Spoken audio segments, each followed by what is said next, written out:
Bueno, buenas tardes a todos, todas y todes. Le damos la bienvenida a este nuevo conversatorio sobre ética y trabajo social. Las diferentes exposiciones que nos van a acompañar hoy versan en temáticas relacionadas a los dilemas y las estrategias vinculadas al fortalecimiento de la autonomía profesional. Les cuento quiénes son los expositores que nos van a acompañar el día de hoy. El magíster Brian Cañizares, licenciado en Trabajo Social por la Universidad del Centro, magíster y doctorando en Trabajo Social por la Universidad Nacional de La Plata, docente en las carreras de Trabajo Social de la UMPA y la Universidad Nacional de la Patagonia, San Juan Bosco. En la segunda exposición nos acompañará la magíster Carolina Mamblona, docente en las Universidades Nacionales de La Plata y la Universidad del Centro, investiga en espacios de trabajo sobre sujetos colectivos y trabajo social, integrante de la Comisión Provincial de Ética y Derechos Humanos y del Tribunal de Disciplina del CATFA. Finalizará las exposiciones la doctora Katia Marro. Katia es licenciada en Trabajo Social por la Universidad Nacional de Rosario, maestra y doctora en Servicio Social por la Universidad Federal de Río de Janeiro. Actualmente realizando postdoctorado en Servicio Social en la Universidad de Río de Janeiro. Es profesora asociada de la carrera de Servicio Social de la Universidad Federal Fluminense, Campus Río das Ostras.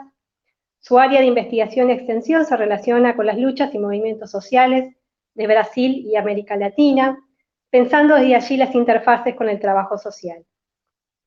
Actualmente integra junto a un grupo de profesores un proyecto de investigación coordinado por la profesora Marilda Yamamoto sobre la relación del trabajo social con las luchas sociales en el periodo de reconceptualización en Chile, Argentina y Brasil. Ahora sí, damos paso a la primera exposición. Brian, bienvenido, muchas gracias por acompañarnos el día de hoy. Bueno, buenas tardes. En principio agradecer la invitación que vino de parte del colegio, agradecer a los presentes, saludar también a las colegas que están exponiendo hoy. La verdad es que es personalmente un honor estar, digamos, exponiendo con tanta altura, digamos, de compañeras, ¿no? Uno también espera por ahí poder estar por lo menos a esa altura, poder intercambiar y demás, y tratar de contar un poco lo que uno hace. En la exposición de hoy, lo que quería plantearles son algunas de las conclusiones a las que voy arribando en mi proceso de elaboración de tesis de doctorado. Estoy estudiando un poco algunas tendencias y cuestiones generales sobre el trabajo social argentino en torno a la ética, y básicamente lo que estoy proponiendo es un abordaje ontológico de la ética, principalmente tomando cuestiones del referencial marxista y marxista especialmente lukácsiano. Entonces la idea es reflexionar sobre algunas cuestiones. Y entre esos objetivos de la investigación, uno de ellos, que compone uno de los apartados de la tesis, es la identificación de tendencias en torno a la discusión,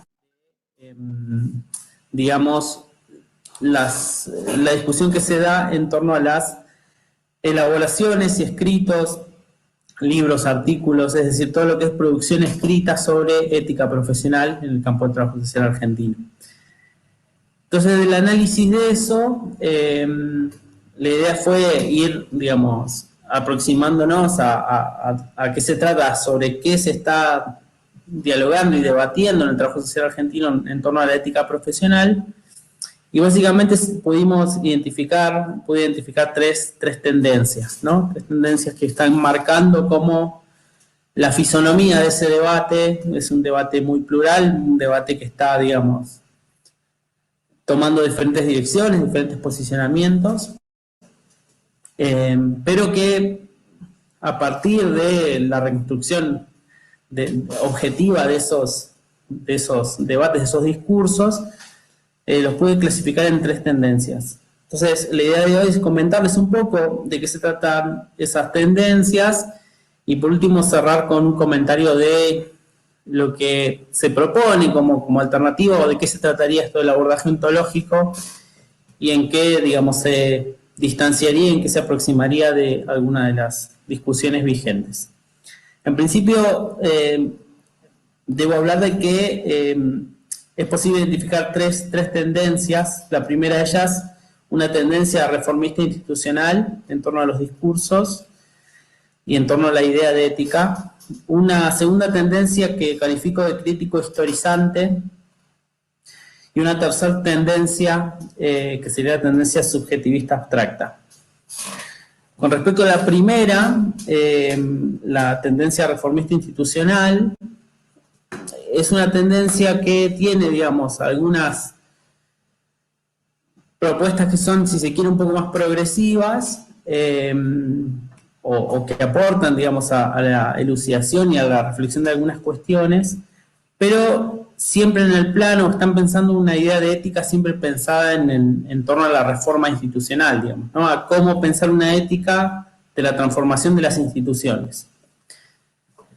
Entonces, de pronto, el planteo de esos autores, que son fundamentalmente, giran en torno a la obra de Heroles y algunos aportes de la filósofa mendocina Norma Fóscolo, tienen que ver en cómo hacemos para construir una ética de la profundización de los derechos, y fundamentalmente, lo cual está bueno, digamos, en un sentido amplio, pero básicamente están pensando cómo hacemos para esos derechos convertirlos en, digamos, no solo que sean una afirmación de los derechos de una mayor cantidad de personas progresivamente, sino de cómo hacemos que esa transformación sea una transformación de las instituciones. Entonces, Heroles llega a decir incluso que la idea es como encaminar una revolución pacífica, que sea la revolución de la reforma de las instituciones. Entonces, hay como una discusión en torno a eso. Y obviamente, lo cual también es, digamos, es interesante de nombrar, el factor que atraviesa, o la clave que atraviesa toda esa discusión es la clave de los derechos humanos, lo cual no deja de ser importante, insisto, pero me parece que hay algunas cuestiones que está bueno como pensarlas un poco más, y lo vamos a ver en un ratito. Espero que me dé el tiempo, porque es muy poquito y son muchas cosas que uno quiere decir y un poquito el tiempo por ahí, pero vamos a tratar de avanzar rápido, con lo bueno y malo que eso implica, ¿no? La segunda tendencia, que yo califico de crítico historizante, tiene que ver con otra serie de propuestas, entre las cuales, por ejemplo, está la propuesta de la compañera acá, Mamblona. Seguramente ella va a explicar muchísimo mejor que yo algunas de estas cuestiones, pero dentro de esas propuestas crítico-historizantes, me pareció interesante pensarlas como crítico-historizantes porque incorporan dimensiones históricas con dimensiones críticas, pero dentro de esa noción de crítica también conviven un universo bastante heterogéneo de la forma de criticar y de la forma del pensamiento crítico. Entonces, dentro de esos autores, tenemos autores que se ubican dentro del campo marxista o que recuperan cuestiones del marxismo y otros que no, pero la constante son dos cuestiones. En principio, hacer una reconstrucción histórica de las discusiones de la ética, lo cual es un aporte para mí fundamental, y en eso rescato la elaboración, por ejemplo, que hace, si bien hay que, digamos, como lo hace en un sentido general, pero me parece profundamente necesario el planteo que hace Susana Casaniga, y al que yo articulo con los aportes de Carolina Mamblona. Capaz que después me tirás con algo, Caro, pero lo charlamos en todo caso. Me parece que los dos aportes se complementan en función de completar el cuadro en cómo ha sido abordada la ética a lo largo del tiempo, lo cual es bien interesante, pero además de eso, lo que se propone también es una revisión crítica de algunas comprensiones de la ética, una crítica a la ética más conservadora, que sería la ética kantiana, ¿sí? Ahí también de pronto aparecen Margarita Rosas planteando alguna cuestión muy, muy primigenia ahí a inicios del siglo XXI. Pero, digamos, es una esfera de producciones, algunas con mayor o menor, más o menos punzantes en la crítica, digamos, más o menos fundadas, pero que tienen esta intencionalidad de construir algo diferente. Y por último, una tendencia que es la tendencia subjetivista abstracta, que bueno, esa tendencia particularmente yo la discuto fuertemente, digamos, porque es una tendencia que está marcando un horizonte de discusión de la ética que tiene que ver con una remisión de la ética a una cuestión, si se quiere, más personal, e incluso está planteando esta imposibilidad que habría de pensar una ética general, humano o con contenido humano genérico, porque lo que plantean estos autores que están enmarcados en esa tendencia es que en realidad no podemos pensar más ética que la que deriva de la intervención profesional. Es decir, no sería posible pensar en una ética que incorporara cuestiones generales o la transformación, supónganse, de estructuras globales, porque somos tan diferentes entre nosotros que esa diferencia a nivel de la subjetividad hace imposible que yo pueda imponer una ética a otro por la fuerza, ¿no? Hay como una visión bastante sesgada de algunas teorías. De hecho, hay una crítica al marxismo también, desde un posicionamiento bastante determinista, que clausura esa posibilidad de poder pensar la transformación y por sobre todo plantea una ética profesional completamente desvinculado, de ahí a lo de abstracto también, plantea una ética profesional completamente desvinculada de las condiciones materiales objetivas en las que el trabajo social se objetiva como profesión. Esto quiere decir reconocer, por ejemplo, las condiciones de trabajo, reconocer la condición de asalariado del trabajador y la trabajadora social, reconocer el Estado, las políticas sociales, las coyunturas económicas, políticas, ideológicas que van marcando de alguna manera el horizonte concreto en el que los trabajadores sociales pensamos la ética y pensamos en cualquier otra dimensión, digamos, ¿no? Entonces eso aparece como desdibujado en esas posiciones. Entonces, en función de esa lectura global, digamos, de estas tendencias que, insisto, son muy heterogéneas entre sí, sin embargo, tienen componentes comunes que permiten clasificarlas en tendencias, pero digo, al interior de las tendencias también hay disputas, no es que todos los críticos historizantes son iguales y plantean lo mismo, sino que también hay disputas entre sí. Pero dentro de ese universo de cosas, de ese universo de planteos, de ese universo de posicionamientos y propuestas, lo que se propone en este abordaje ontológico es justamente aportar hacia la construcción de una ética de fundamentación humano-genérica y que tenga en la capacidad que tenemos como humanos, como personas, ¿sí? Cuando hablamos de género humano yo utilizo la palabra hombre, pero por favor que no se entienda esto como una cuestión sexista ni mucho menos, sino estoy pensando en la afirmación del hombre en el sentido genérico, de género humano. Entonces estamos pensando una fundamentación humano-genérica para la ética que tenga que ver con la capacidad de trabajo del hombre para construir su historia, digamos, ¿no? De ahí la recurrencia a Marx y a Lukács, que nos parece fundamental en términos de ubicar esas categorías que nos permitan dar cuenta de esa realidad, ¿no?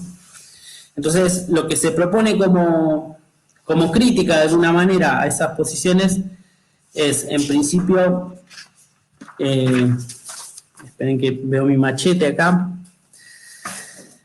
En principio, considerar a los trabajadores sociales no como reformadores sociales, como lo plantea Heroles, sino que como profesionales. Me quedan 5 minutos, me marcan acá. Bueno, vamos a tratar de cerrar en 5 minutos.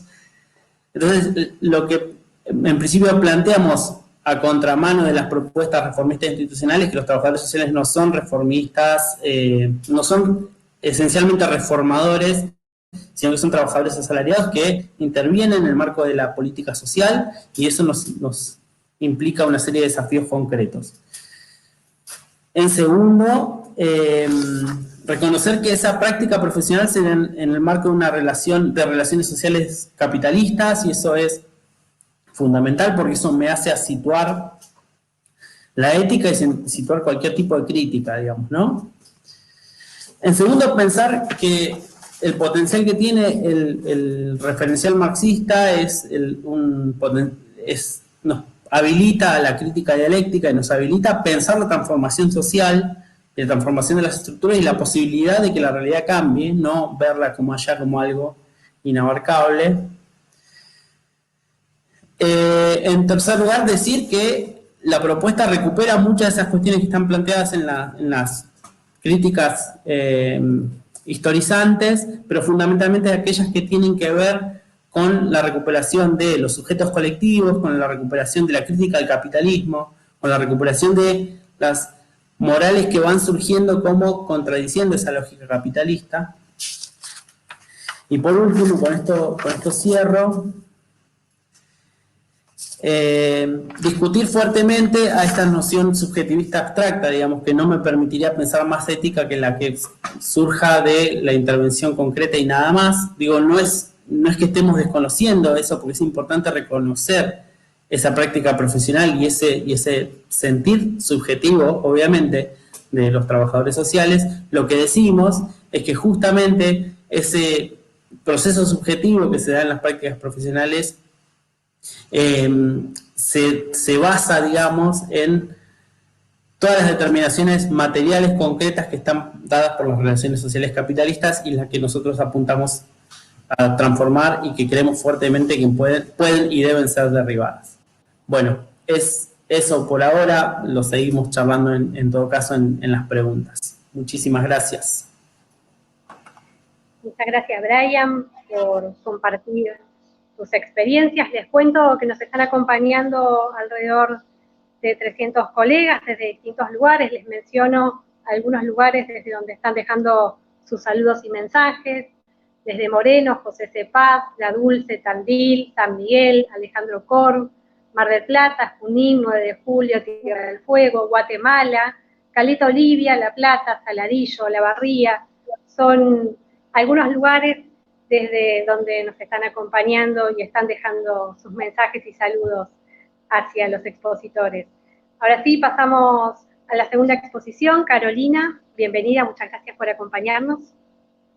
Bueno, muchas gracias. En nombre de Laura, saludo a toda la organización colectiva del colegio por este enorme esfuerzo que viene realizando en un conjunto de conversatorios que sin duda vienen a nutrirnos y a iluminarnos en un momento muy crítico, ¿no?, de la vida social, en un momento de pandemia y en un momento donde las medidas de aislamiento preventivo y obligatorio hacen que se irrumpan nuestros cotidianos con todo lo que eso trae y provoca, ¿no? Entonces ya estar pensando las consecuencias de eso, sin duda que el colegio allí está dando una serie de pistas enormes para pensar lo que nos sucede como sociedad, lo que nos sucede en clave del trabajo social y en clave, sin duda, de la intervención profesional. Yo voy a compartir en este ratito mi presentación tiene que ver con las mediaciones ético-políticas para la ampliación de la autonomía, ¿no?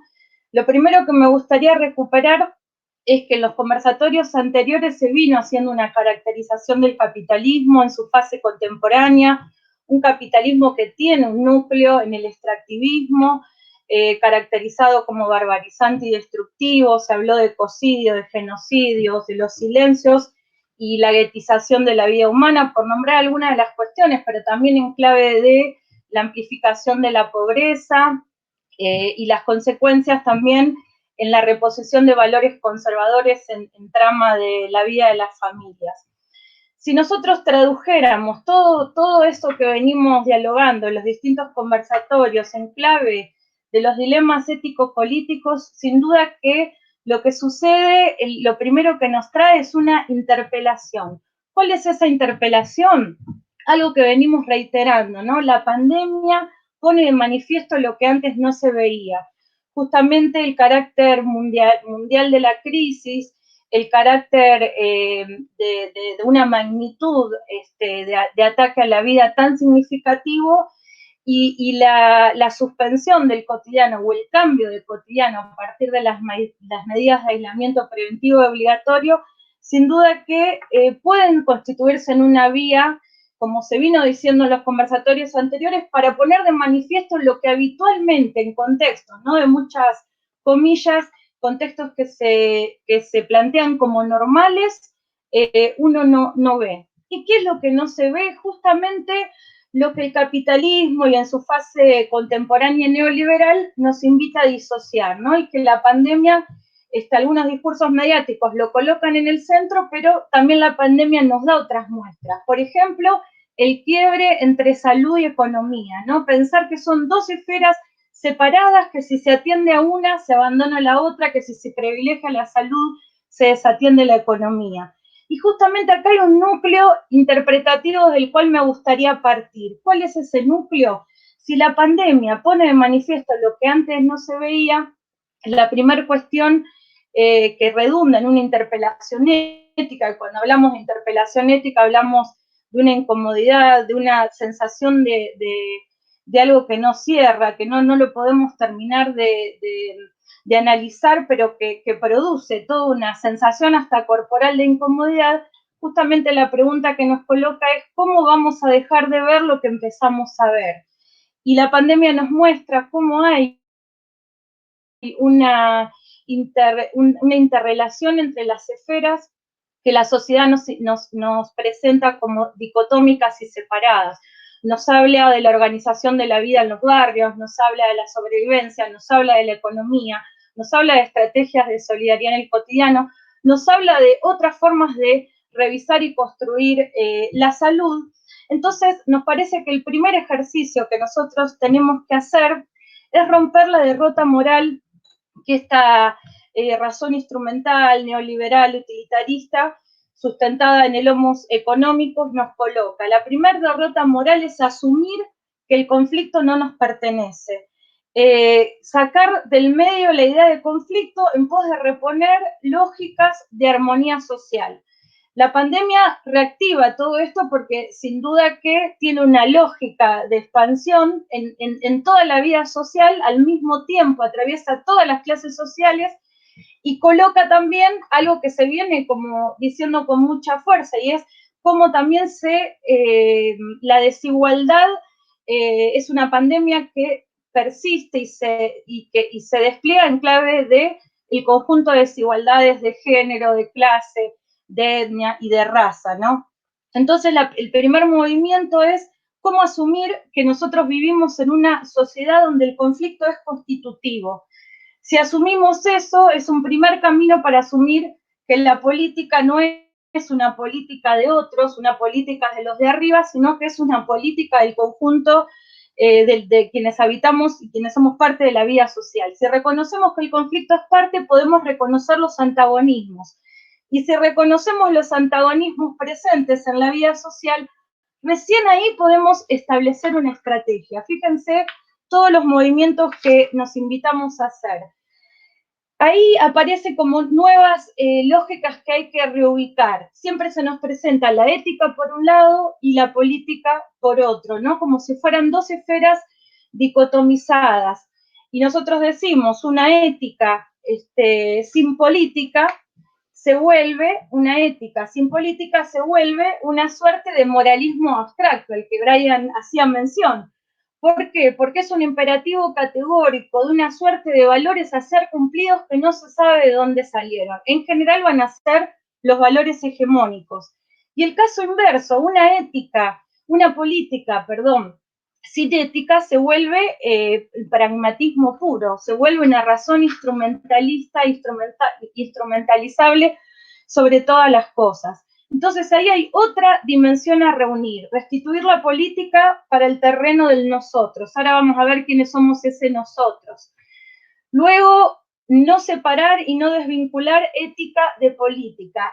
Allí también una nueva revinculación, y es pensar que el cotidiano está escindido de la política y de la ética, porque el cotidiano va a ser el territorio de realización de los valores. ¿Qué valores? Los valores que los diversos conjuntos humanos que disputan la dirección social en clave de proyectos que están en pugna en esa conflictividad que es constitutiva, se están dando. Ahí viene una construcción valorativa que no es abstracta, no está por encima de nosotros, sino que se expresa en el cotidiano. Entonces ahí es interesante cómo también a la discusión de la ética y de los valores, a la reflexión ética sobre los valores, aparece otra dimensión que es la moral, que muchas veces también es tratada como si fuera la moral hegemónica, dominante, y no se ve el carácter contradictorio de la moral.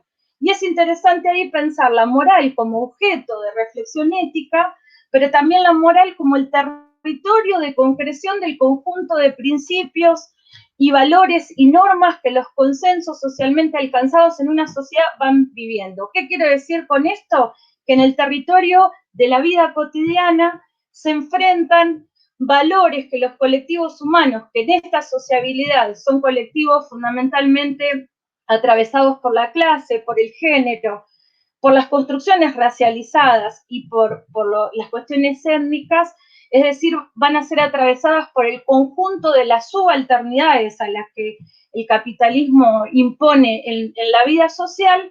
En ese territorio de la vida cotidiana, esas disputas en ese escenario de la moral van a estar configurándose, enfrentándose y van a estar desplegándose o constriñéndose de acuerdo a las situaciones del despliegue de las luchas, ¿no? Al despliegue, podríamos decir, de las batallas que dan cuerpo a esa conflictividad que es inherente a la sociedad. Y recién ahí podemos, de alguna manera, empezar a pensar el terreno de la autonomía. Cuando nosotros revisamos qué es la autonomía, tiene que ver, primero, que no se trata de un acto voluntarista e individual, ¿no? Como si yo me revestiera de lo ético y político y salgo al mundo a jugar mi autonomía, sino que más bien va a ser una autonomía que ya está condicionada, porque como dice un filósofo, Adolfo Sánchez Vázquez, mexicano español o español mexicano, él va a decir, ya la sociedad capitalista asfixia y limita los valores. ¿Qué valores? Los valores de la modernidad, de igualdad, de justicia, de libertad y de dignidad humana. Con lo cual, cuando nosotros reponemos el campo de la autonomía, ¿no? Y en clave de la autonomía profesional siempre hablábamos de ampliación de autonomía profesional, sin duda que ahí no lo podemos pensar desvinculados de los proyectos políticos que están en juego, de la conflictividad inherente y de la construcción de los valores y de la moral que va tejiéndose en clave de la vida cotidiana, y que la ética reflexivamente tiene que colocar como un espacio para la reflexión que tiene componentes filosóficos y componentes de una reflexión que incluya la dimensión teórica, ¿no? Entonces ahí, volviendo a la autonomía, tiene que ver con toda una tradición fundamentalmente libertaria, ¿no? Manuel Twites Rey va a decir que es la organización y la gestión de los asuntos comunes. Todo un debate que en Argentina post-2001 empapó al territorio de luchas y de organizaciones y que en un límite tenía como el autonomismo, ¿no? Pero que estaba en discusión la nueva fuerza de la autonomía. Y fíjense, va a decir Gramsci, es la búsqueda que realiza la humanidad en clave de la autodeterminación para tener conciencia de su ser, en un momento histórico para captar el cambio, para captar el ritmo misterioso de la historia y para disipar su misterio. ¿Qué significa disipar su misterio? Disipar su misterio, hacer política, para ser más fuerte en el pensar y en el hacer. Es decir, Gramsci nos invita a revisar y a pensar la correlación de fuerzas en un determinado territorio sociopolítico y demás. Marilda, en sus claves más clásicas, fue quien colocó, ¿no? Y tributaria de todo el movimiento de reconceptualización que colocó a la política como una dimensión en el escenario sociopolítico profesional que estaba sacada del juego, ¿no? Para hacer política conservadora, diría Lukács. Marilda va a decir que la autonomía disponible que tiene el trabajador social siempre es relativa. ¿Por qué? Porque nos insertamos en instituciones que compran nuestra fuerza de trabajo por un tiempo determinado, porque muchos de los medios e instrumentos de trabajo son fundamentalmente colocados por ese organismo empleador, pero ella va a anudar que nuestra ampliación de autonomía tiene que ver con nuestra formación teórico-metodológica, técnica, todos nuestros arsenales heurísticos para interpretar y descifrar la realidad, y con también los aspectos éticos políticos, donde sin duda nosotros también decimos el código de ética, la ley de ejercicio profesional no son punto de partida, son puntos de llegadas en contextos sociales, políticos concretos, de los consensos que se establecen en el colectivo profesional. Es decir, con esto queremos decir que así como los códigos de ética se constituyen en instrumentos muchas veces de defensa de autonomía, todo el conjunto de incumbencias, la ley nacional, las leyes provinciales, el caso de la provincia de Buenos Aires, nuestra ley provincial y el código de ética, son una especie de dique de contención donde nosotros podemos utilizarlos frente al organismo empleador para decir, no, hasta acá, porque acá va mi direccionalidad política. También hay que ser consciente de que expresan consensos de determinados momentos históricos, ¿no? Nuestro código del 92 requiere ser cambiado porque reúne una serie de elementos contradictorios, como un poco los explicaba Brian. ¿Cuáles serían los desafíos, ¿no? ¿Qué nos posibilita esa ampliación de autonomía en el ejercicio cotidiano, partiendo de esto que Marilda nos invita a pensar? Primero es retomar el control del proceso de trabajo. Somos nosotras, somos nosotros, somos nosotros quienes conocemos a la población usuaria, quienes intervenimos en clave de la vida cotidiana, quienes intervenimos en una condición que es interesantísima y es pensar el carácter subalterno de todo ese conjunto de colectividades humanas, y es subalterno porque en general vamos a estar trabajando sobre todo lo que queda por fuera. ¿Qué significa entonces retomar el control de nuestro proceso de trabajo, poder establecer una direccionalidad? Una direccionalidad que no es abstracta porque se da en un momento histórico específico y nosotros no vamos a inmolarnos en cada acto cotidiano, sino que tenemos que justamente defender una lógica que tiene una estrategia.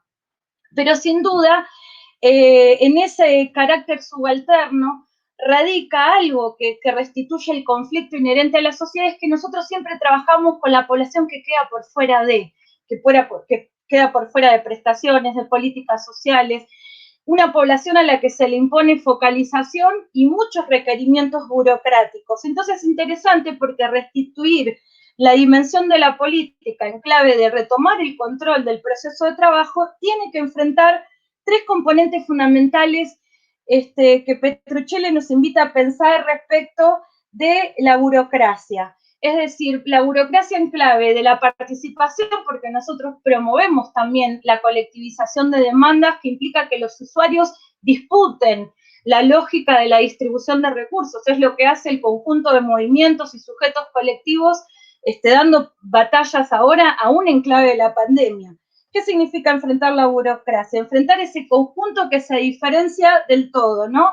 Es decir, la existencia de privilegios materiales y simbólicos para algunos y justamente las prácticas no democráticas en la toma de decisiones. Entonces, retomar el control del proceso de trabajo implica enfrentar ese componente democrático, pero también implica revisar lo que los movimientos sociales, sujetos colectivos, todo el conjunto también de experiencias de partidos políticos que no sean los que busquen reformar en sus lados buenos o mantener el orden social, sino todas las expresiones más de tipo de contestación, contestatarias, que van a buscar la unidad entre la lucha política y la lucha económica, la unidad entre lo reivindicativo y las estrategias que van más allá de esas luchas específicas y que buscan cambiar esta sociedad.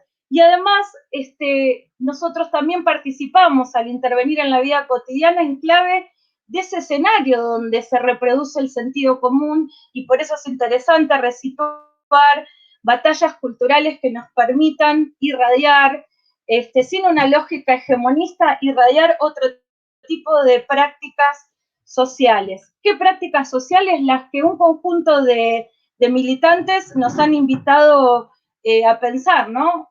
La mirada de Diana, la mirada de Luana, la mirada de Berta Cáceres, la mirada de Darío, la mirada de Carrasco, una serie de referentes que se fueron nombrando en los conversatorios anteriores, la mirada de Laura Iglesias, que son esas miradas, como dice el subcomandante Marcos, que abren caminos y mañanas, que no se han nacido todavía, caminos por andarse y madrugadas por parirse, esa mirada anticipatoria, prefigurativa, y no hablamos de personificaciones individuales, sino hablamos de militantes colectivos. Trabajo social tiene que poner una mirada allí para restituir esta fuerza de reunificar lo político como algo que involucra al conjunto de los sujetos participantes de la vida social y no como algo delegativo para los de arriba. Muchas gracias.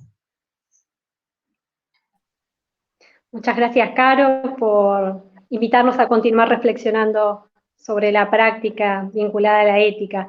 Les cuento que nos están acompañando alrededor de 350 colegas que están dejando sus saludos desde diferentes lugares, por ejemplo, Lobos, Neuquén, Tigre, Tucumán, Lincoln, La Quiaca, Chile, Santa Fe, Uribe Larrea, Santiago del Estero, Ushuaia. Comparto algunos mensajes que también nos están dejando y los invito a ir dejando en el chat mientras van transcurriendo las exposiciones sus preguntas y comentarios que recuperaremos sobre el final de la tercera exposición como para retomar y dar respuesta de parte de los expositores. Les cuento que nos están dejando saludos de Pastorini desde Río de Janeiro. Comparto algunos comentarios, por ejemplo, de Verónica Pesolano, hace referencia al tema de los valores hegemónicos que el neoliberalismo impone, cómo romper eso se plantea, a lo mejor para retomar un poco más adelante. Sigo buscando por acá. María Virginia Siede hace un comentario con respecto a la presentación que Carolina hizo recién, con respecto a la pandemia. Ella plantea que la pandemia pone en evidencia lo que antes no se veía. En realidad la pandemia puso en evidencia la imposibilidad de seguir ocultando la realidad por parte de la burguesía, los medios y las distintas instancias estatales. Antes de la pandemia habíamos quienes ya veían esta situación, la cuestionábamos. Esta afirmación nos hace cómplices a todos en el ocultamiento de la realidad. Hay muchas reflexiones en este sentido. Hay muchos saludos, felicitaciones por las exposiciones que se vinieron haciendo hasta el momento, aportes interesantes. Así que los invitamos a continuar dejando sus preguntas y aportes. Y damos paso a la tercera exposición para hacer el cierre de esta primera etapa. Katia, bienvenida, muchas gracias por acompañarnos. Bueno, muchas gracias, Laura. Gracias a los colegas del Colegio de Trabajadores Sociales de la Provincia de Buenos Aires por la invitación. Carolina, Brian, por sus contribuciones con las cuales me gustaría poder dialogar.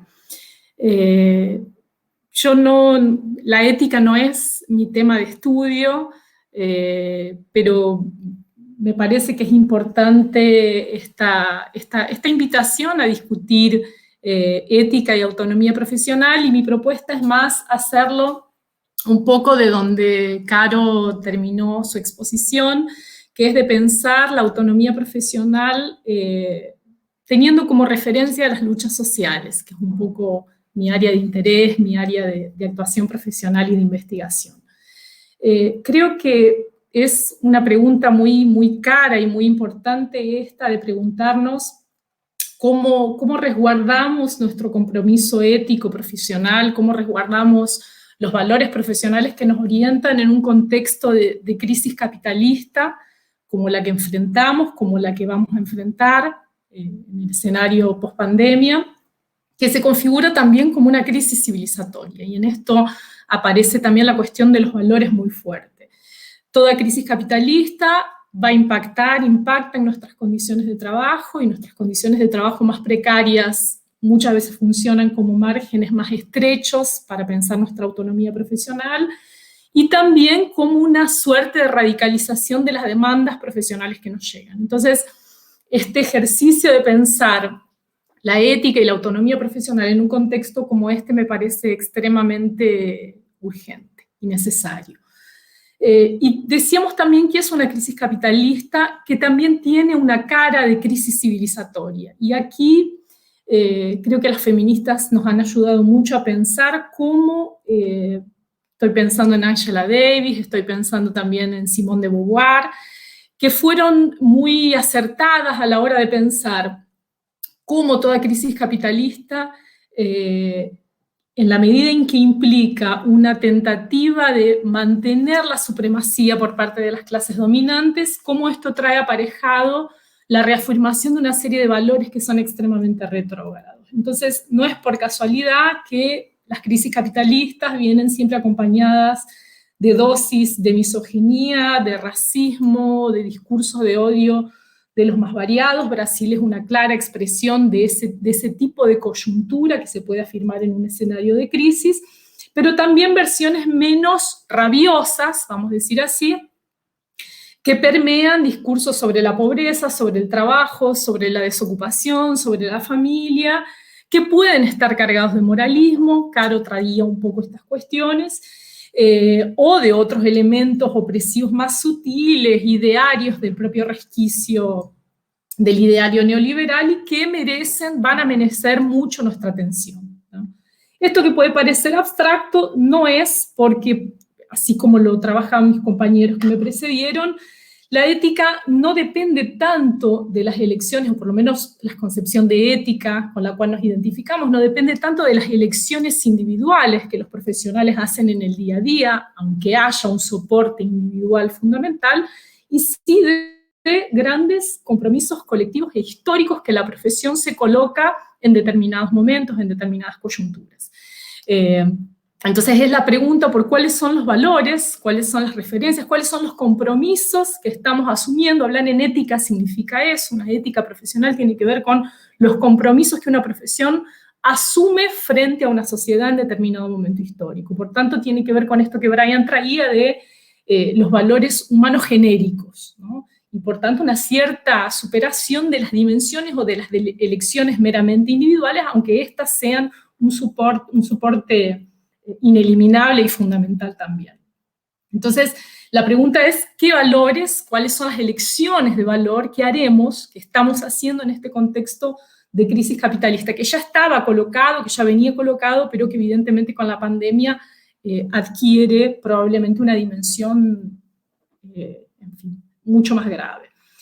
Como mis compañeros colocaban antes, entonces pensar éticamente es tener conciencia de los valores que nos orientan, tiene que ver con esto de poder generar alternativas de actuación profesional. Es imposible pensar la ética de forma abstracta y suelta, por tanto siempre es necesario este ejercicio de pensar los proyectos societarios, el proyecto de profesión y el proyecto societario sobre el cual estamos soportando esos valores con los cuales nos identificamos y, por tanto, los sujetos, ¿no? Los sujetos políticos con los cuales nuestra profesión se identifica, con los cuales nuestra profesión se articule, que son soportes, estas fuerzas sociales son soportes fundamentales de estos valores que elegimos como profesión.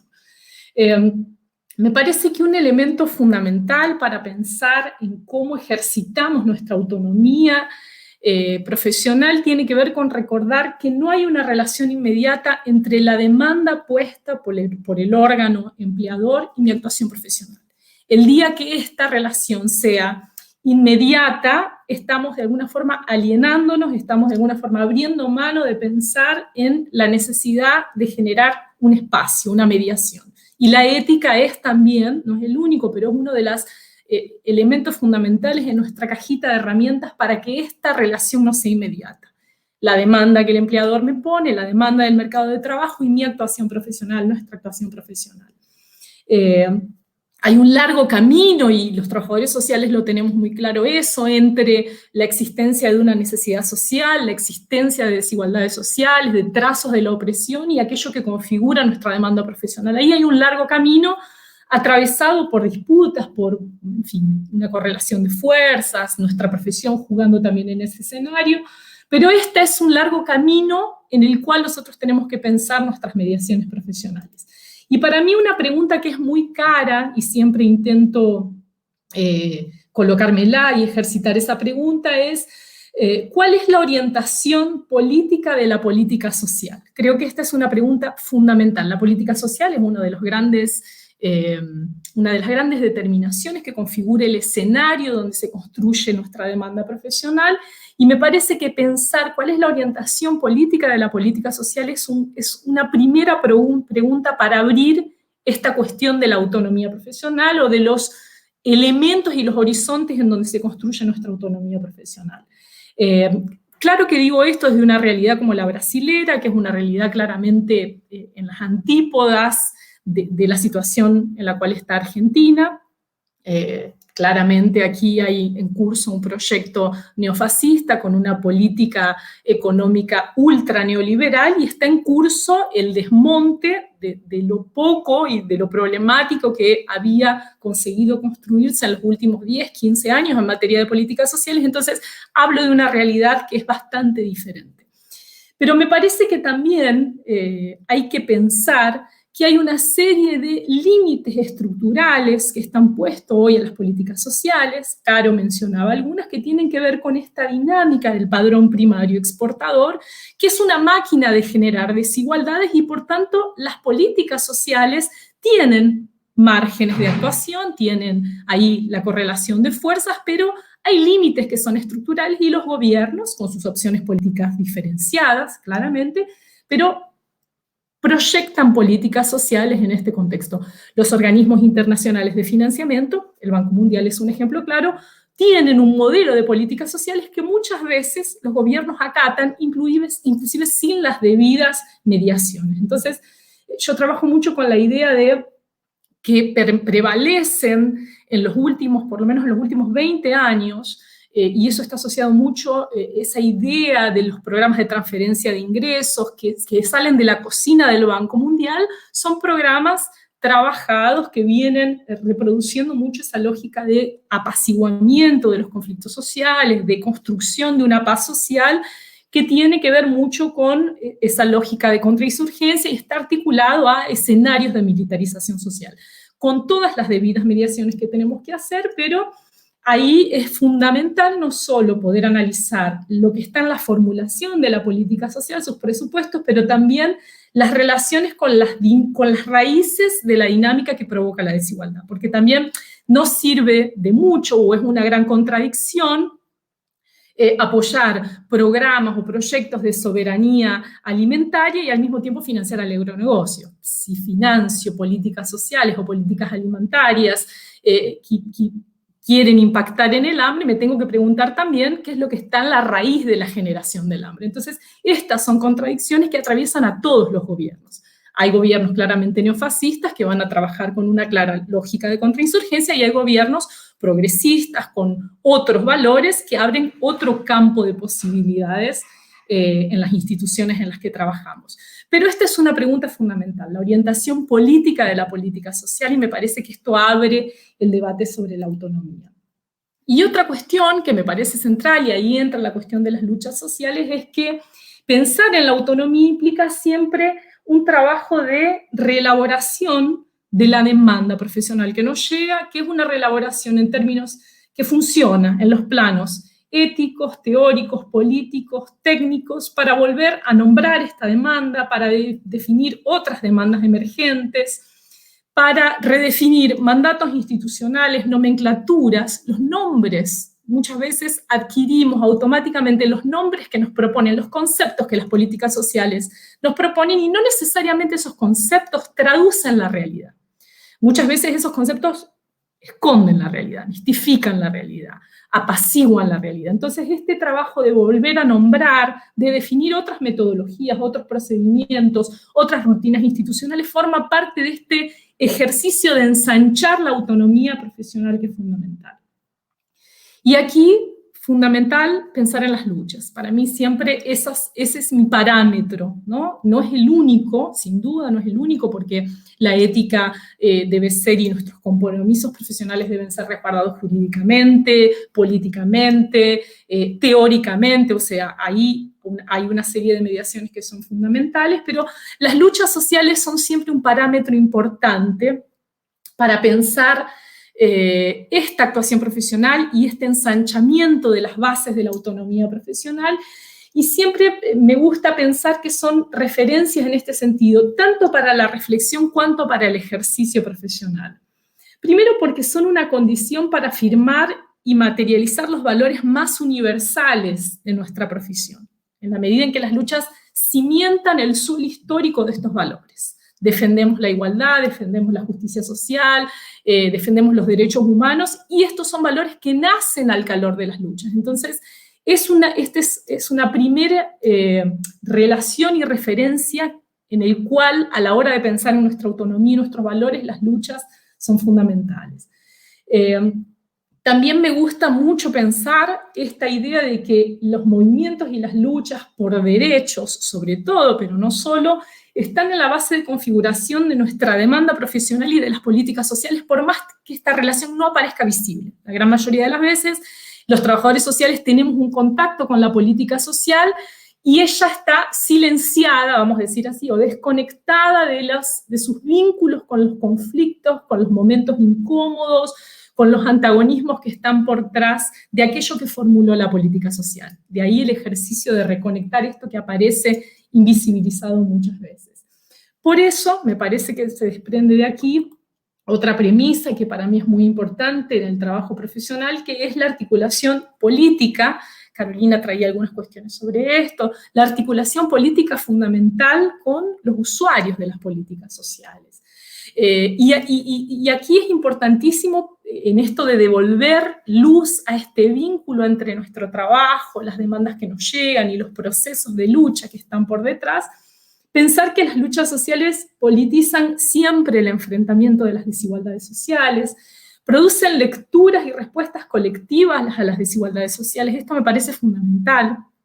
Prefiguran los derechos, Caro hablamos un poco sobre esto. Argentina viene siendo un laboratorio cuando pensamos en el matrimonio igualitario, cuando pensamos en la interrupción voluntaria del embarazo, cuando pensamos en una serie de derechos históricos conquistados recientemente en Argentina, es muy claro, es transparente ver cómo las luchas fueron laboratorios para nombrar esto, para construir inclusive nomenclaturas, categorías, conceptos. El movimiento desempleado en los años 90 en Argentina también fue una escuela de producción de conceptos que a veces el Banco Mundial escondía. El Banco Mundial hablaba de ayuda social, de políticas de empleo, y el movimiento de desempleados dice, no, políticas de asistencia al desempleo. Entonces, las luchas también producen lecturas y respuestas colectivas frente a las desigualdades. Por eso me parece fundamental, ya para terminar, y las otras cuestiones quedan para nuestro debate, pero me parece fundamental esto de que nuestro trabajo tiene que estar referenciado en estas luchas. Esto a veces parece una quimera, parece imposible, parece una abstracción, pero no es. No solo porque ese sujeto que aparece golpeando la puerta del trabajador social con una demanda A o B, es alguien que pertenece a una clase, es alguien que muchas veces se organiza en procesos colectivos que muchas veces no tienen una traducción política, pero sí es una olla comunitaria, es un proceso de organización comunitario, porque tiene diversas expresiones étnico-raciales, de género, en fin, que tienen que ser repuestas, visibilizadas en la intervención profesional, porque también me parece muy importante apoyar el poder de reivindicación, o sea, intentar este movimiento de colectivizar una serie de demandas que nos llegan, que aparecen individualizadas, pero que son demandas colectivas, intentar invertir en el trabajo profesional, apostar en esto de que esta participación, que esta energía de lucha se traduzca institucionalmente. Esto me parece fundamental, se traduzca en un control social de la política social, en el sentido de disputar la orientación política de la política social, disputar la orientación política de los derechos. Entonces, bueno, es por aquí que propongo pensar la autonomía y el resto queda para el debate. Gracias, Laura.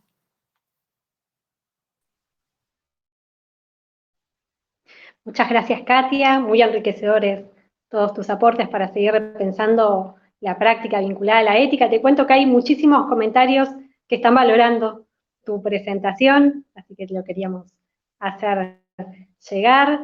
Les voy contando algunos comentarios que fueron llegando, que quizás algunos serían para retomar sobre el final.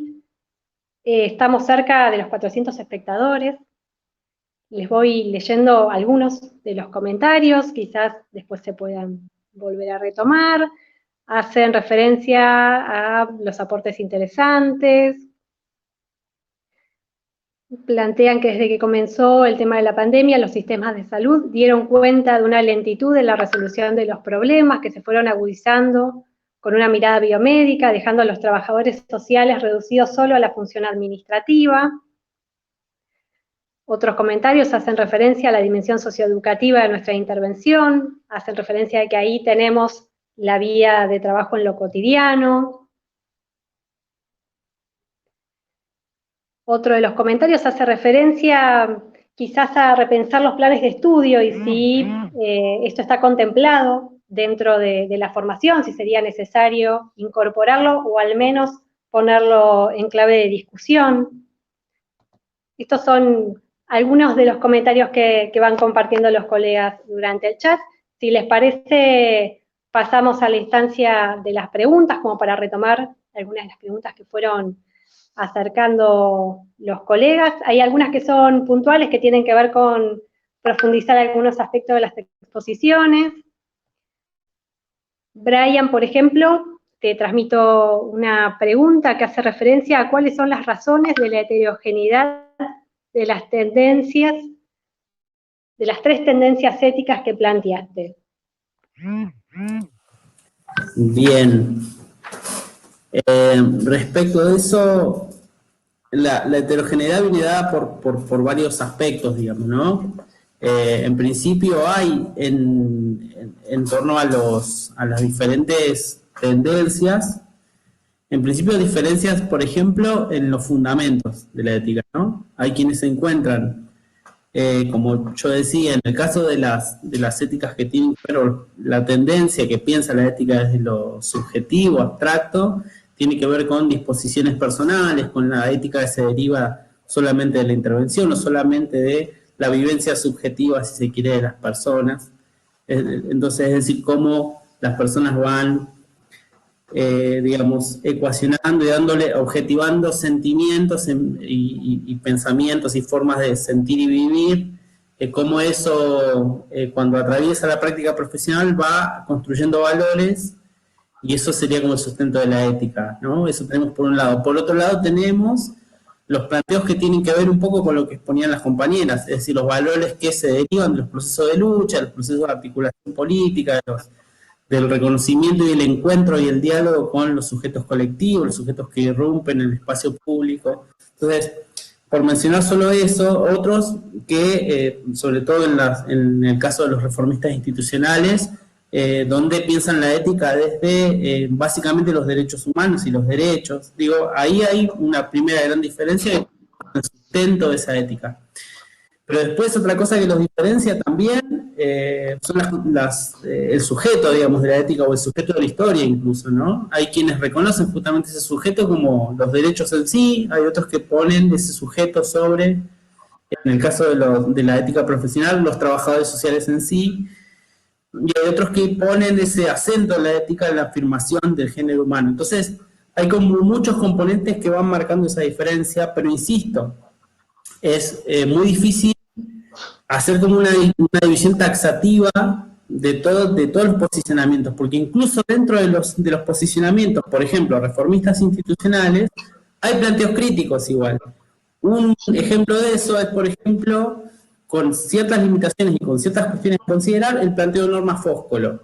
Ella hace una recuperación de fundamentos, hace una recuperación de las morales emergentes como sujetos colectivos, ¿sí?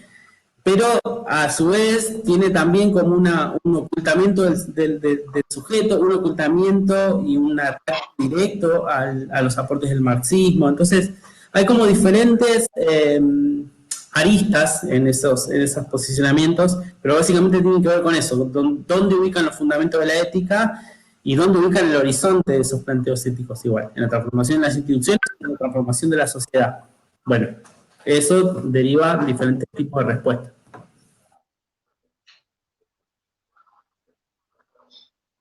Gracias, Brian.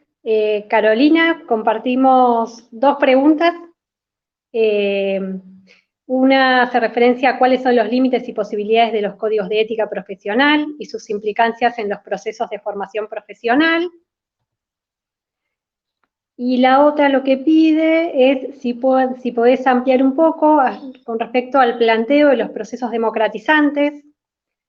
Lo piensa, la persona que lo plantea pregunta si lo pensás hacia el interior de la formación, dentro del ejercicio, del proyecto colectivo profesional.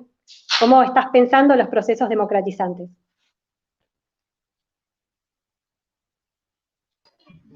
Bueno, bien. Todo da para un intercambio entre nosotros y, bueno, mucho más rico y largo, ¿no? Respecto de los límites y posibilidades de los códigos de ética, en este caso en Argentina no hay un código de ética nacional, hay códigos de éticas según la organización por leyes que regulan el ejercicio profesional provincial, y hay más recientemente una ley nacional o ley federal de trabajo social que sigue algunos valores hacia su interior.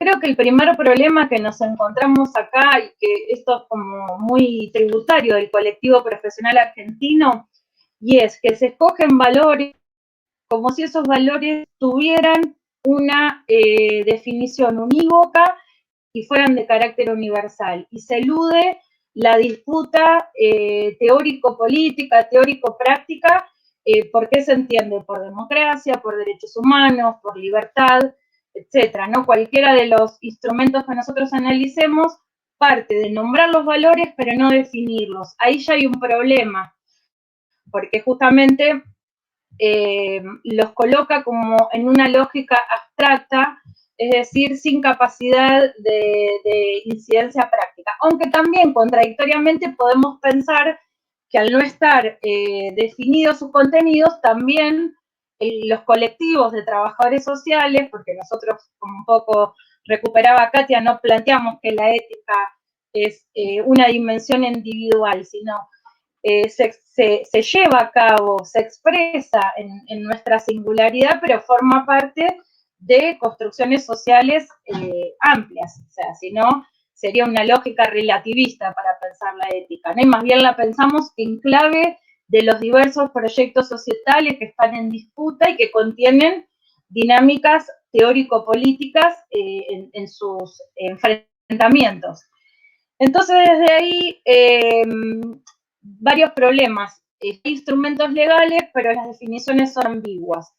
Si son ambiguas, podría dar lugar al pluralismo, pero también, así como legitiman prácticas que pueden favorecer derechos, los mismos instrumentos pueden usarse para constreñir derechos profesionales, y esto ha pasado. Entonces, ahí hay un problema. El otro problema es que en el caso del Código de Ética de la provincia de Buenos Aires, que también yo diría es hoy, si lo analizamos un poco a la luz del ordenamiento que traía Brian, es un producto ecléctico, producto de los debates de la década de los 80, en una reorganización profesional post-dictadura.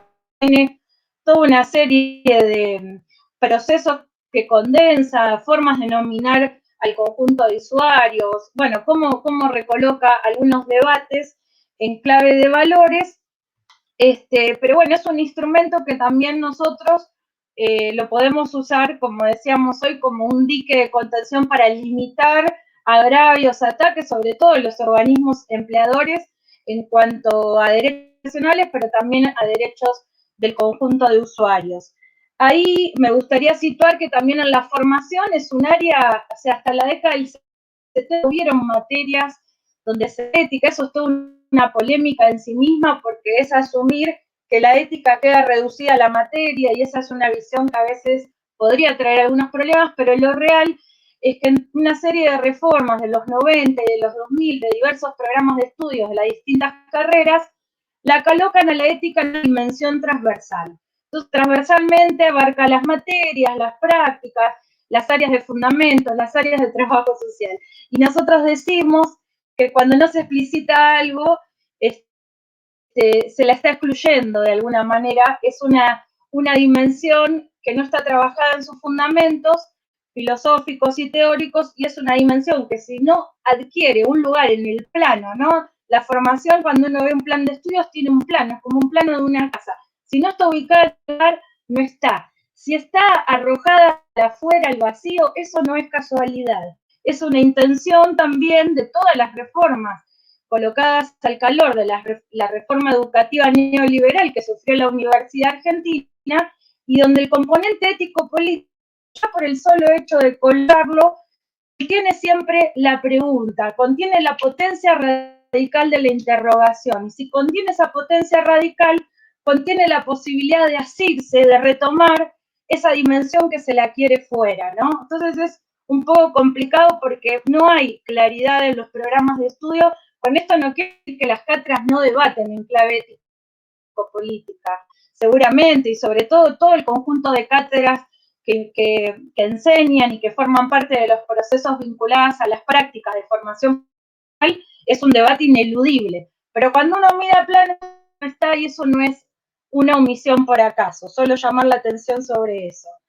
Respecto de cómo pensar lo democratizante, me parece que un poco tiene que ver con varios planteos, ¿no?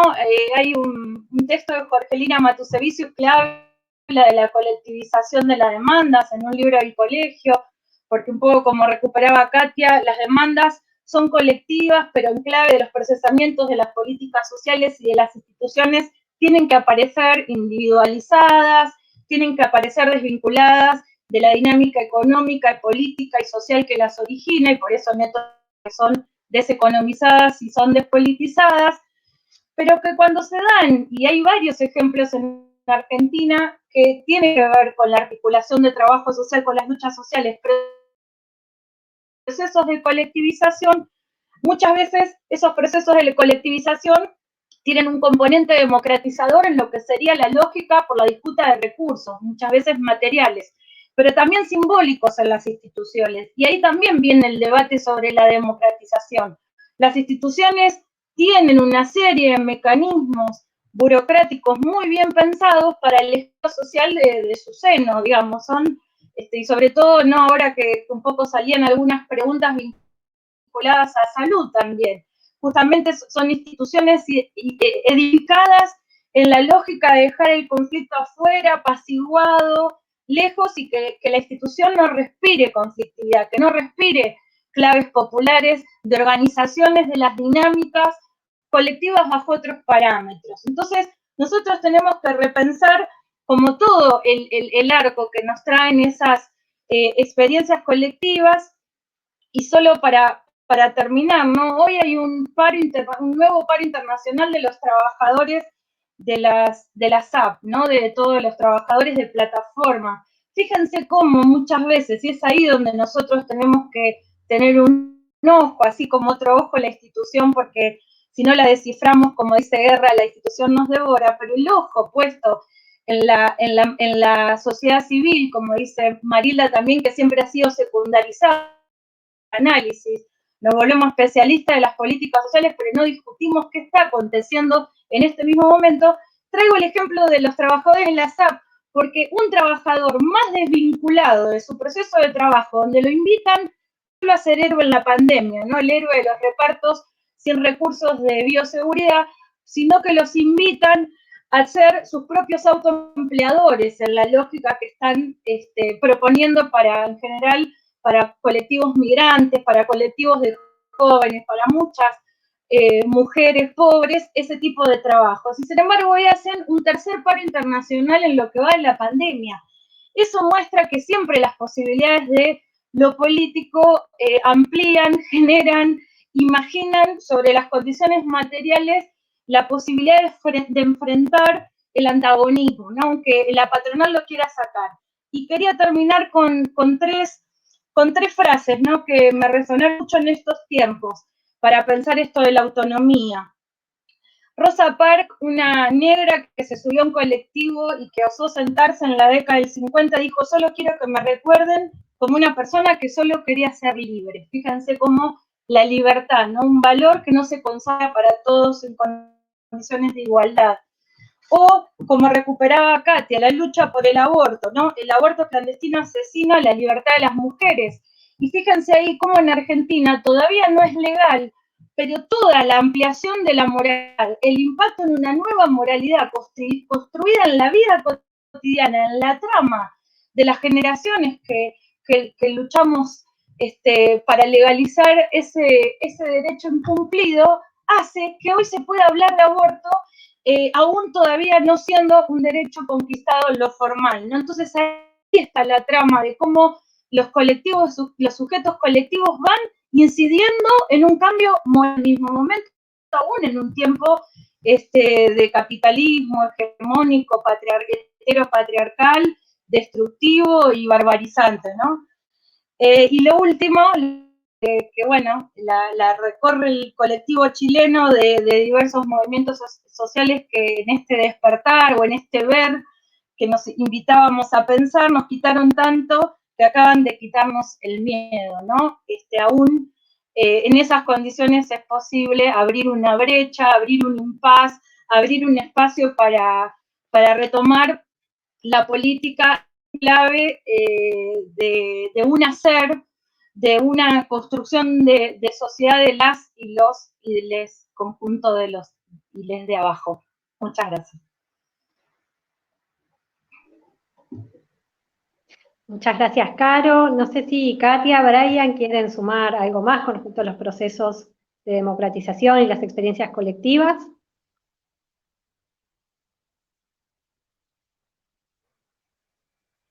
Si no, pasamos a Katia, las preguntas. Pueden ser las preguntas, ahí cualquier cosa. ¿Pasamos a la siguiente? Ahí. Dale. Una colega pregunta si es posible que pudieras compartir alguna bibliografía acerca de lo que estuviste trabajando en la exposición. Y hay una pregunta que hace referencia a cuál es la orientación política de las políticas sociales y el análisis de las luchas sociales como fundamentales para nuestra profesión y la articulación con la política y los usuarios. ¿Sería para trabajar más esa cuestión? Discúlpame, María Laura, no entendí. ¿Sería para profundizar esa reflexión sobre la orientación política de la política social? Claro. Sí, pregunta así. La pregunta hace referencia a cuál es la orientación política de las políticas sociales. Entiendo que está hablando de Brasil, bien, del recorrido que estuviste haciendo, y que puedas compartir cuál es el análisis entre las luchas que vos hacés en relación a las luchas sociales, fundamentales para nuestra profesión, y la articulación entre las políticas sociales y los usuarios. ¿Cuál es el análisis que haces vos de esta articulación entre las políticas sociales y los usuarios? Bien, bueno, vamos por parte. Si es que me parece que esto es, digamos, yo estaba intentando compartir como parámetros de reflexión que me parecen que son importantes, pero esto demanda un trabajo manual que a veces es individual, del trabajador social en su institución, que es también colectivo, con su equipo de trabajo, con sus colegas, en las instancias de colegios profesionales, en las instancias en las cuales nos organizamos colectivamente. Esto es manual porque la orientación política de la política social no es unívoca. Toda política social es atravesada por una disputa y es expresión de las correlaciones de fuerza que están en el Estado, que están en los gobiernos, que están puestos en la sociedad. Entonces, definir y delimitar cómo primero, ¿qué es un derecho? Este camino que decíamos, entre la existencia de una desigualdad, de un trazo de opresión, de una necesidad social y la delimitación de un derecho, hay un enorme camino. Y este enorme camino está atravesado por un juego de fuerzas. No toda intervención del Estado, no toda necesidad social encuentra intervención en el Estado, primero. No toda configuración y formatación que el Estado propone para intervenir es la más adecuada, o sea, va a la raíz del problema que está en cuestión. Esto es un juego de fuerzas, ¿no? Y por tanto un campo en abierto, esto es un campo en abierto, inclusive cuando hay una política social configurada, vamos a suponer que Argentina hubiera conseguido la legalización del aborto, ¿no? Y que por tanto estuviera garantizado en políticas públicas y sociales, todo el camino de lo que significa garantizar un aborto para una mujer o un cuerpo gestante que quiere acceder a esta práctica de salud.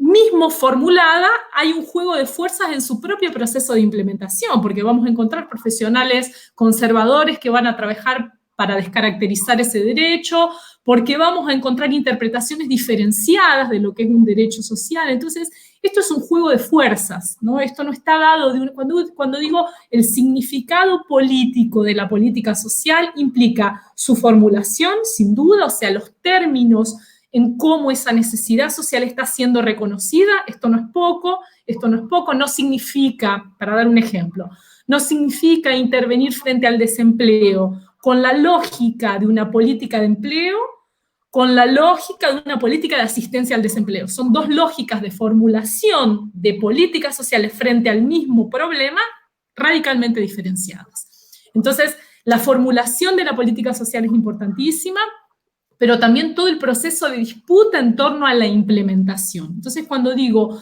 pensemos el significado de la política social, significa esto, ¿no? Abrir todo este campo de batalla y pensar las consecuencias.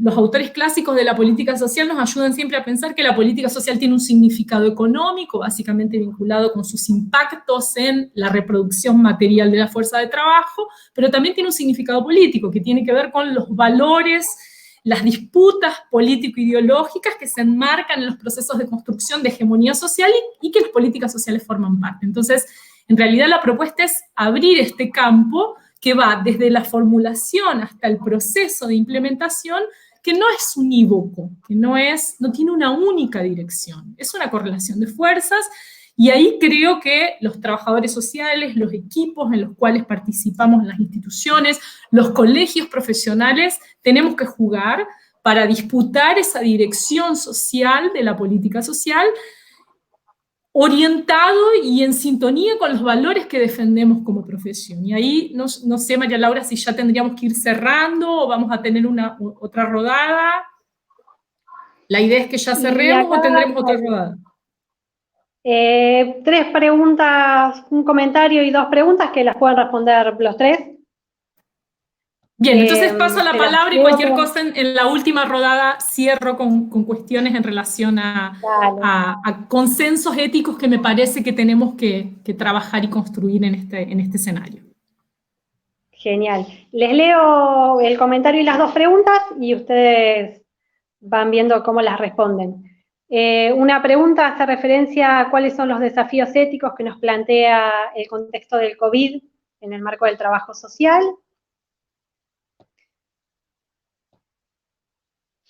Un comentario que acercan, si alguno quiere compartir alguna reflexión sobre la autonomía, plantea que la autonomía también está atravesada por las condiciones del trabajador social, sujeto de derecho, el grado de estatus dentro del equipo interdisciplinario y las demandas de intervención del usuario, y lo que se espera del trabajador social fuera del paternalismo. Quizás si alguno quiere hacer algún comentario sobre esa reflexión. Hay un comentario, quizás no sé si Caro pueda sumar algo más, con respecto a la exposición que estabas haciendo, plantea por qué siempre se piensa la ética profesional como algo individual. Vivimos en un mundo capitalista, en una sociedad democrática, y es el Estado el que establece las políticas sociales. Entonces me parece que hay que pensar una ética que incluya el todo para ejercer profesionalmente. Este es uno de los comentarios que comparten.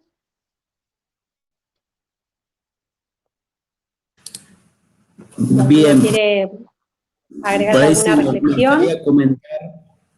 Me gustaría comentar o hacer referencia al comentario que hablaba de la autonomía, porque es uno de los aspectos que también está en disputa, digamos, en la discusión de la ética, y tiene que ver con las formas en que yo entiendo esa autonomía. Creo que es fundamental esto que mencionaba Caro, recuperando a Marilda, digamos, ¿no? Como uno debe pensar siempre la autonomía profesional como una autonomía relativa, que media entre esas demandas de las que hablaba Katia también, de las demandas institucionales, pero también entre la demanda de una clase subalterna, digamos, que viene tensionando ese Estado, ¿no? Entonces, esa autonomía es necesariamente relativa, esto que decía Caro, que muy bien lo explicó.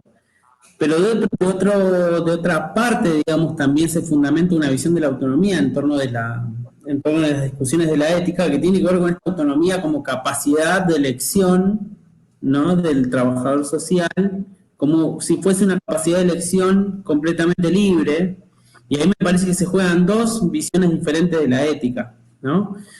En la medida que yo quito ese sustrato material concreto, ese escenario que me determina, no como un determinismo cerrado, digamos, pero sino que establece pautas y parámetros a partir de los cuales yo puedo decidir. En la medida que dejo de pensar eso, fundamento una visión de ética totalmente abstracta y en definitiva absurda, porque si yo estoy pensando en el trabajador social como un ángel, digamos, que decide cosas buenas y malas, un poco entre virtud digamos, y buena vida. Uno de los autores que plantea esta visión es Mario Heller, ¿no?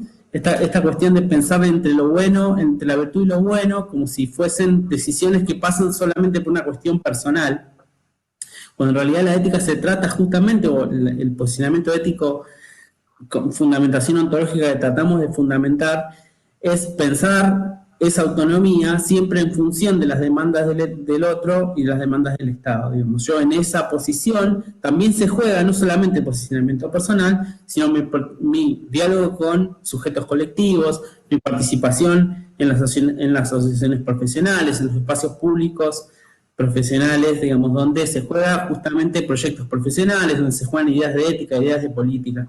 Entonces me parece que es importante hacer esa distinción en torno a la discusión de la autonomía, que no pasa solamente por una cuestión personal, sino que involucra siempre una dimensión colectiva.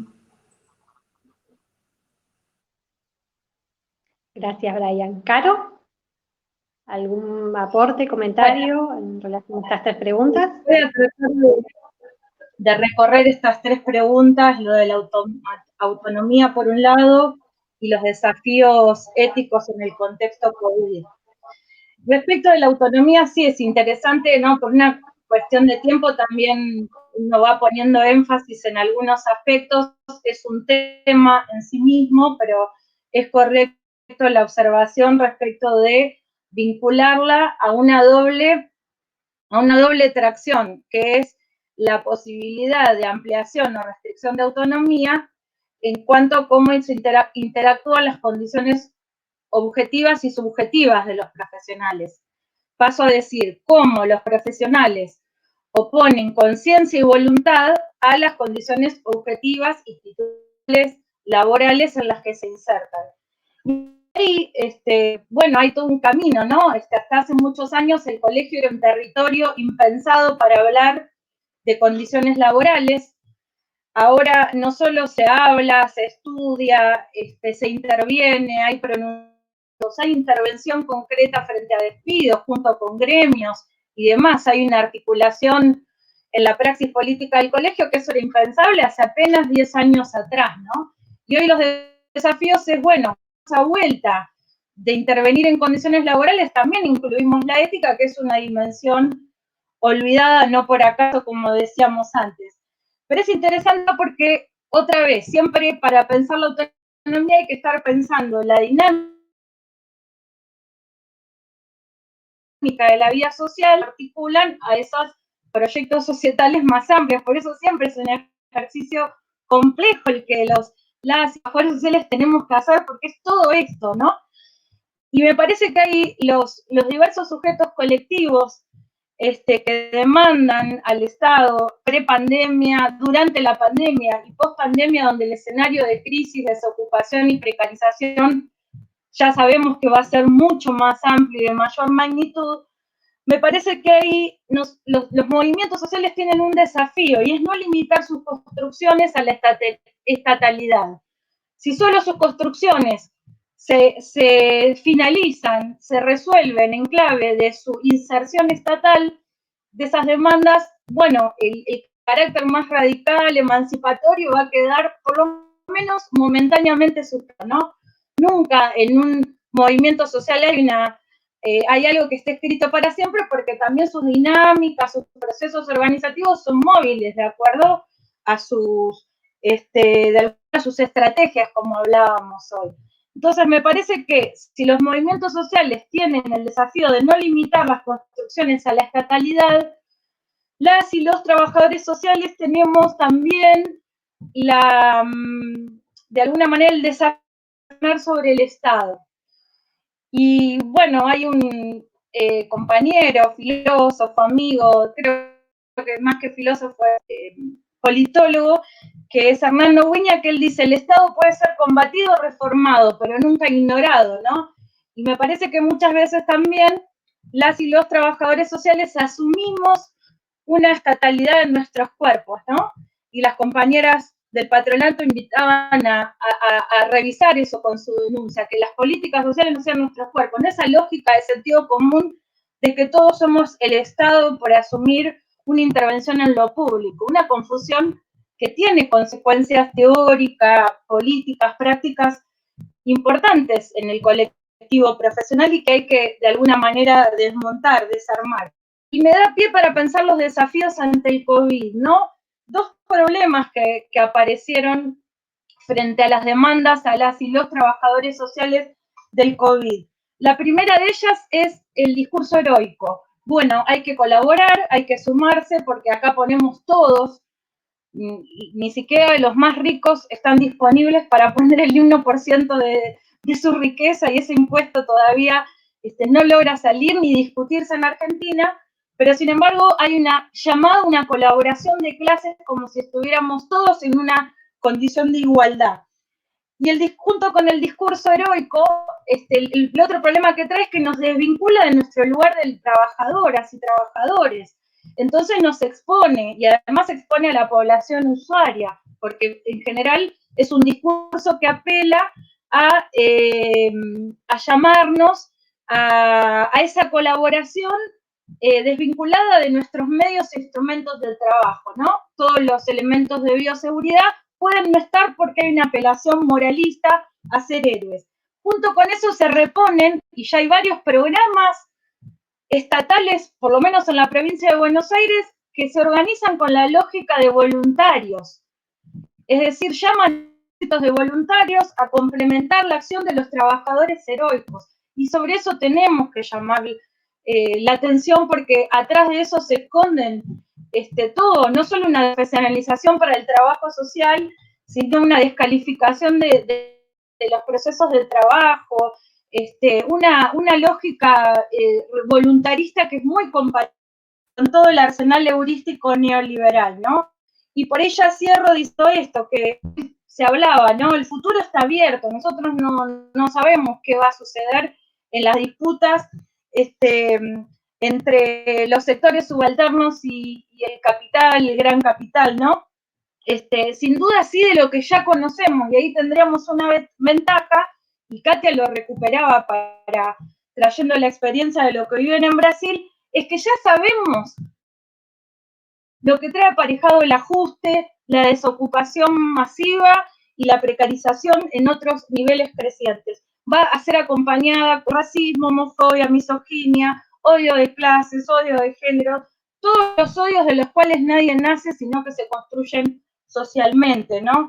Y me parece que el desafío sigue siendo la emancipación política y humana y recuperar todo el conjunto de tradiciones emancipatorias. Acá incluimos a los pueblos originarios, sin duda, es decir, todo el conjunto de luchas que en eso de atacar la raíz, de donde se están originando los problemas que se viven en clave del medio ambiente, de la tierra, de las desigualdades, de la pobreza, apelan a trascender el nivel corporativo de las luchas hacia la construcción de lo que Gramsci llamaba un núcleo de momento ético-político, ¿no? O de construcción de una catarsis colectiva. Bueno, dejo por acá.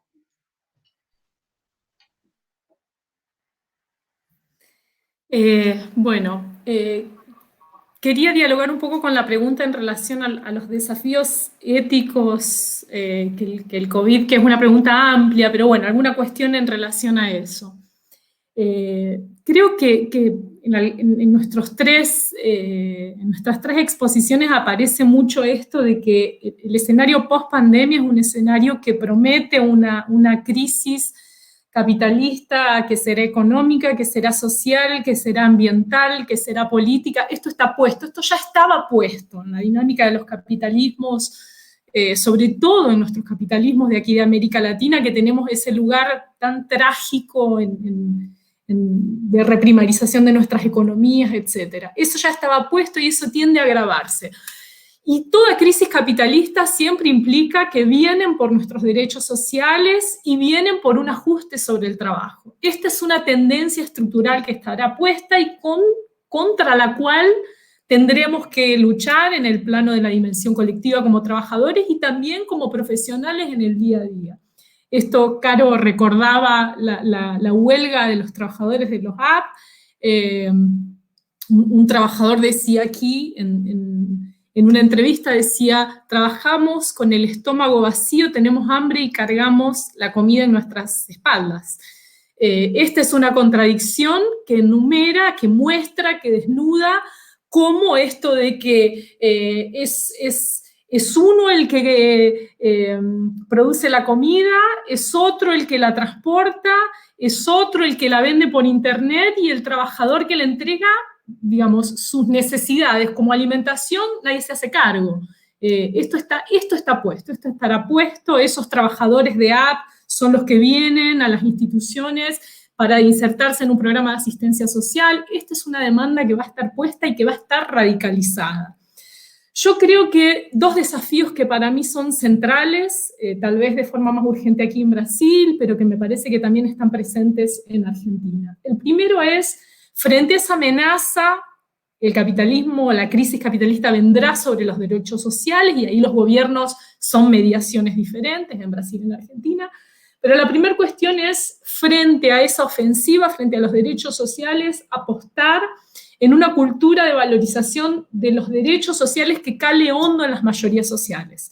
Toda ofensiva en torno a los derechos sociales viene acompañado de un trabajo ideológico implementados de las iglesias neopentecostales, con las diferencias, pido aquí disculpa para las iglesias que no sean, en fin, ejecutoras de esos proyectos de muerte, pero aquí en Brasil es mayoritario eso, hasta los medios de comunicación, etcétera, etcétera, que es un ataque ideológico, de campañas difamatorias, de artillerías de prejuicios, de mistificaciones, de lecturas deturpadas sobre las políticas de asistencia, son vagos, no quieren trabajar, en fin, todas esas cosas que los trabajadores sociales estamos acostumbrados a escuchar, que es un trabajo ideológico silencioso para después venir y desmontar derechos. Entonces, tenemos ahí un trabajo fundamental para crear una cultura de derechos sociales, no solo proyectos gubernamentales, no solo políticas públicas gubernamentales importantes de gobiernos progresistas, sino que pasen gobiernos, pero que queden los derechos sociales, porque la población organizada en movimientos, en partidos, en sindicatos, tendrán que ser las trincheras de defensa de esos derechos cuando el capital venga por ellos. Entonces, esa me parece una cuestión central y los trabajadores sociales somos ahí fundamentales porque trabajamos con los derechos sociales. Entonces, ahí un trabajo educativo que alguien colocaba en las preguntas. Y la otra es, más allá de ese panorama plural que Brian mapeaba aquí, es avanzar en consensos. Esto tiene que ver con la disputa de la hegemonía dentro de nuestra profesión. Tenemos pluralismo, pero necesitamos avanzar en algunos consensos. Uno, fundamental, posicionarnos siempre contra cualquier recrudecimiento del autoritarismo, contra cualquier trazo de continuidad del neoliberalismo y sobre todo contra ataques a los derechos sociales en contextos de avance del neoextractivismo. Y aquí necesitamos autonomía de los gobiernos y de los partidos políticos, sean progres, no sean, porque necesitamos como profesión resguardar esto.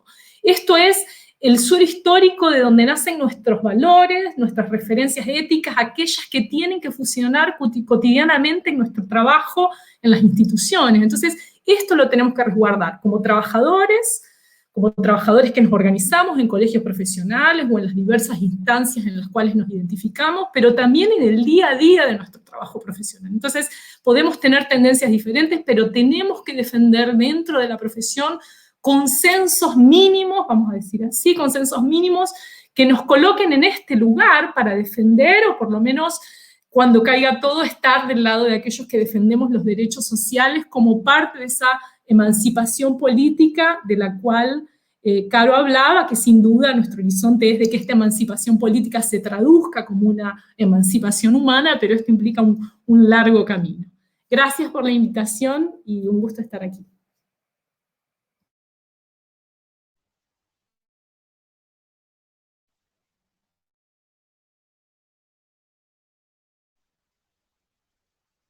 Muchas gracias, Katia. Nos quedan unos minutitos antes de que cada uno haga su cierre y diga sus últimas palabras para este encuentro. Quería compartir con quienes nos están acompañando que desde la página del Colegio Provincial pueden acceder de manera libre y gratuita a una variedad de documentos que se fueron elaborando en el contexto de la pandemia, y hay una serie de material bibliográfico con respecto a las cuestiones vinculadas a la ética y a las condiciones de trabajo y otras temáticas vinculadas al ejercicio profesional, así que los invitamos a acercarse a la página y investigar, indagar un poco acerca de los documentos que ahí pueden encontrar.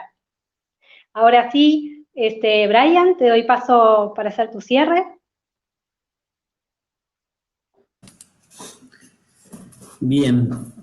Bueno, en principio, rescatar, digamos, muchas de las cuestiones que ya estuvimos charlando, y en esto también quiero coincidir con Katia en torno a la necesidad de crear consensos. Cuando yo hablaba del pluralismo, hablaba justamente de esta, digamos, divergencia que hay en función de considerar los sujetos, los espacios, los horizontes de la ética, pero creo fundamentalmente en la construcción de proyectos profesionales, y en ese sentido creo que es importantísimo,